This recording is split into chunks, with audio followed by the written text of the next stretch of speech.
Hey gang, welcome back. Today we're taking a break from Uncle Mike's Fastback. We're going to work on the Falcon a little bit. I got some parts from Modern Driveline for the clutch setup. Let's work on that.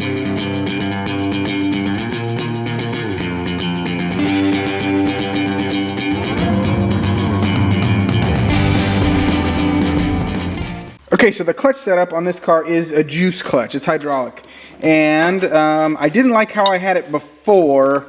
And actually, the slave cylinder that I was using before has gone out of production, and it needed a rebuild. So I needed to rethink it. I went with this setup from Modern Driveline, and it includes a Willwood 7/10 master, a Firewall spacer specifically designed for the Falcon, the hardware, some instructions, a remote mounted reservoir, which is pretty cool.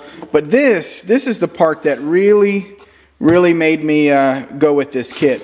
They have designed a bell crank system for the master cylinder. And this is a big deal because the master cylinders on these Willwoods want like basically zero of a kick or a cant. They need to be like, I think it's within 5 degrees is what the guys at Willwood said for this activating. And I was thinking of a way to do this, and then I saw this Modern Driveline, and it was a couple $100, and I figured, man, for $250 or whatever it was, it's worth my time just to get everything here together and save myself the heartache of having to engineer something. But there's a problem. Of course, there's a problem. Let me show you what the problem is. All right, so once you start modifying a car, everything's different.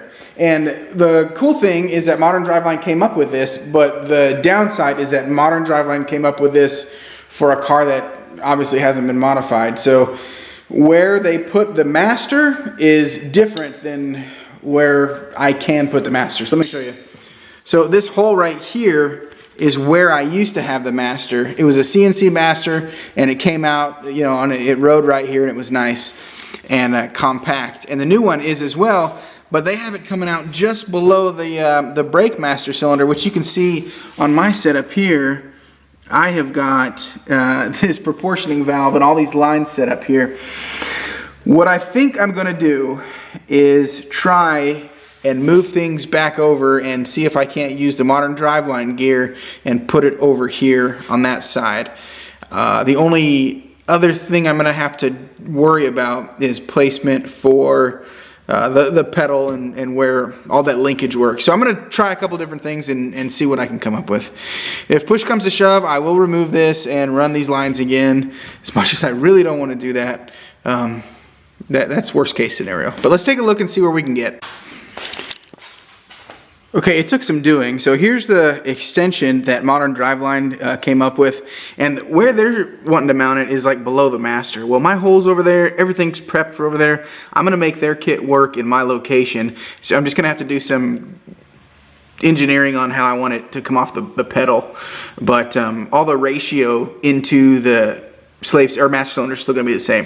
So to get this to fit up against the wall here, if you look, I don't know if you can tell, but it bumps out right here, and it's super close right there. So for the closeness on that side, I milled that down, and then I cut in some geometry on the other side. I kind of hacked their spacer up, but it fits in there perfect now.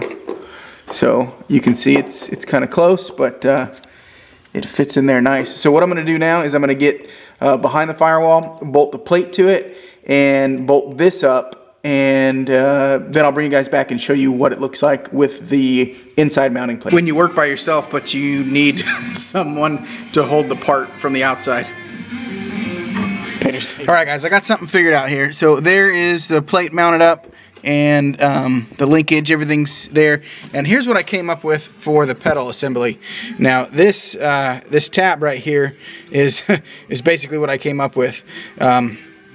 That is about how far off I needed the mounting point for the linkage to make it all work. And I popped 3 holes in there for adjustability to kind of, if I need a different pedal feel or a different stroke or whatever, I wanted to be able to have that, the ability to move that around without having to pull this whole thing apart and, kind of re-engineer it as I go. So I put some adjustability into it, and that tab is welded. It's, I don't know, 3/16 steel or something.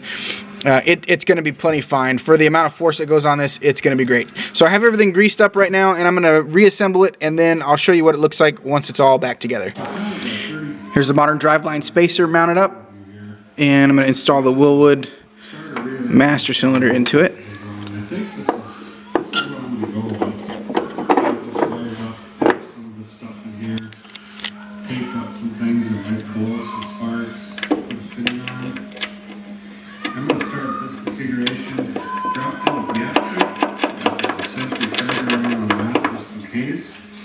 I'm gonna have to put the camera down and get that other one on. Okay guys, here's the situation. It's all bolted in now, and the only thing I'm missing is I didn't put in there's a spot for adjustment nut for the top end up here. I need to build in a bottom end adjustment nut so it doesn't run that all the way down. Well, that may work actually. I don't think that's bottoming out the cylinder. But anyways, so yeah, so there is a heim joint linkage between the tab I put on and the upper part of the bell crank, and as I push it in, you can see how it works here. So that is going to work out just fine. There's no binding, no touching. It works great. What I really like about the modern driveline kit is they've done all the math for you. So with this bell crank, the angle and the distance between the fulcrum and the pivot point, or isn't the fulcrum the pivot point? the attach point of the fulcrum down here, when you depress it all the way, the push rod going into the master cylinder is like dead on level. So they did all the hard work for me, and it was definitely worth the purchase price. Even though I had to move some things around, that is still absolutely, totally 100% worth it.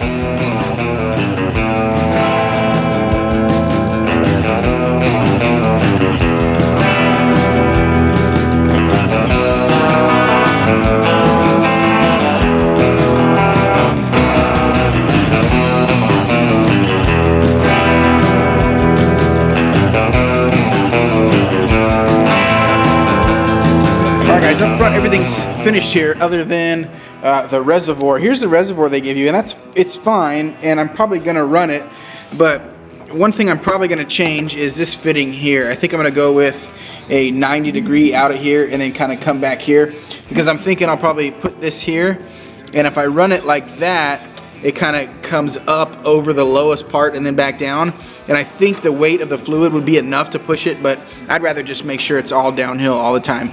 So I'm going to replace this push barb fitting, I think that's what these are called, I'll have to research to figure it out, with a 90-degree or 45 or something that I can kind of kick out that way. So that's the plan. Anyways, modern driveline stuff worked out really well. I'm happy with it. The clutch system is done now. The only part that's left is the hydraulic throwout bearing and then bringing that line up to the pressure side of that master. So that's done. One more thing off the list. Thanks so much, guys. We'll see you on the next one.